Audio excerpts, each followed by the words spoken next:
Alun-alun Soreang itu pusat kota Soreang, ibu kota Kabupaten Bandung. Sejarahnya nyambung sama sejarah Soreang sendiri. 1. Masa kolonial Belanda. Soreang dulu masuk salah satu dari 10 kewadanaan di Kabupaten Bandung. Dulu, Soreang lebih dikenal dengan nama Kopo, diambil dari nama desa di wilayah itu. Nama Kopo sampai sekarang jadi nama jalan utama Bandung Soreang. Di masa ini juga dibangun jalur kereta Bandung Ciwidey yang lewat Soreang aktif sampai 1982. 2. Masa kemerdekaan dan Bandung Lautan Api 1946. Soreang jadi salah satu medan pertempuran sengit waktu Sekutu dan Belanda datang pasca proklamasi. Waktu peristiwa Bandung Lautan Api, pemerintahan Kabupaten Bandung sempat mengungsi dan berkedudukan di Soreang sebelum akhirnya mundur lagi ke selatan. 3. Jadi ibu kota Kabupaten Bandung. Setelah revolusi selesai dan status kewadanaan dihapus, Soreang jadi kecamatan. Sekarang Soreang jadi ibu kota Kabupaten Bandung sejak pusat pemerintahan dipindah dari Bandung kota ke Soreang. Tentang alun-alunnya sendiri. Alun-alun Soreang dibangun sebagai pusat pemerintahan dan ruang publik warga. Letaknya tepat di depan kantor Bupati Bandung dan Masjid Agung Soreang. Fungsinya sama kayak alun-alun di kota lain di Jawa. Tempat upacara, pasar malam, olahraga, dan pusat keramaian warga.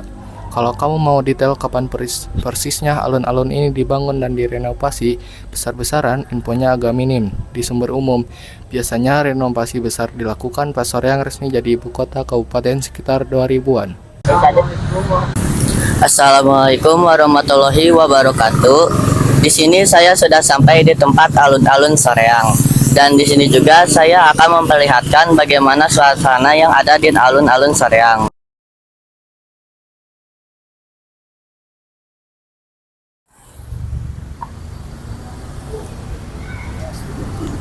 Di depan alun-alun Soreang terdapat pemerintahan Kabupaten Bandung, Kecamatan Soreang. Di sebelah kanan alun-alun Soreang terdapat sekolah dasar yang namanya Soreang 1.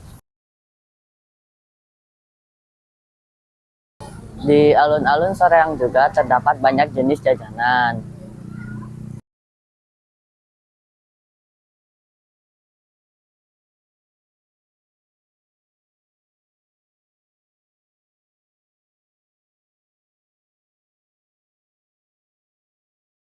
Bagi yang membawa kendaraan mobil bisa diparkirkan di area belakang alun-alun Soreang. Ini tempatnya. Selain ada parkir mobil, di belakang alun-alun Soreang juga terdapat rumah sakit RSUD Soreang Lama yang sekarang sudah dipindahkan ke depan Gading 1 yang sekarang namanya Rumah Sakit Otista. Bagi yang membawa kendaraan motor bisa diparkirkan di area kiri alun-alun Soreang. Untuk beribadah atau beristirahat bisa di Masjid Besar Soreang yang jaraknya hanya beberapa langkah dari alun-alun Soreang. Di alun-alun Soreang juga terdapat lapangan yang sangat luas. Bisa digunakan untuk bermain basket atau bermain futsal. Dan juga terdapat panjat tebing yang sekarang juga lagi digunakan.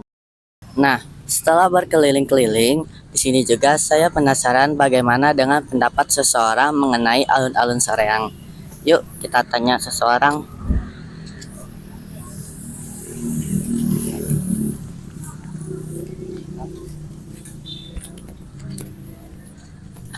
Maaf Pak, saya dari SMP High School izin menanyakan sesuatu.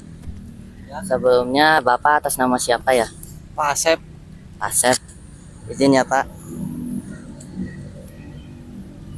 Untuk pertanyaan yang pertama, apa kegiatan yang paling Bapak sering lakukan ketika di alun-alun Soreang? Paling main sama anak-anak. Main sama anak-anak. Lalu pertanyaan yang kedua, siapa yang biasanya nemenin Bapak saat main ke alun-alun Soreang? Istri saya sendiri. Untuk pertanyaan yang ketiga, kapan waktu favorit Bapak ketika main ke alun-alun Soreang? Pagi hari Minggu pagi. Untuk yang keempat, di mana spot yang paling nyaman ketika sedang berada di alun-alun Soreang?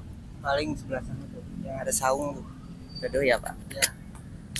Kalau yang kelima, bagaimana perasaan ketika main ke alun-alun Soreang? Ya senang aja gitu sambil ngelihat anak-anak main gitu. Oh, ya. Segitu aja paling Pak pertanyaannya ya Pak. Makasih ya Pak, maaf ganggu waktunya ya Pak. Apabila hujan telah tiba, kalian bisa meneduh di tempat yang ada di sini.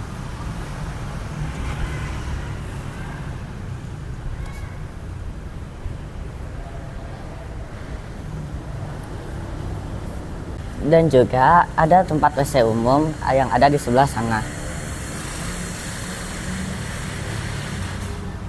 Jalan-jalan di alun-alun Soreang sudah selesai. Terima kasih telah menonton. Jangan lupa like dan subscribe.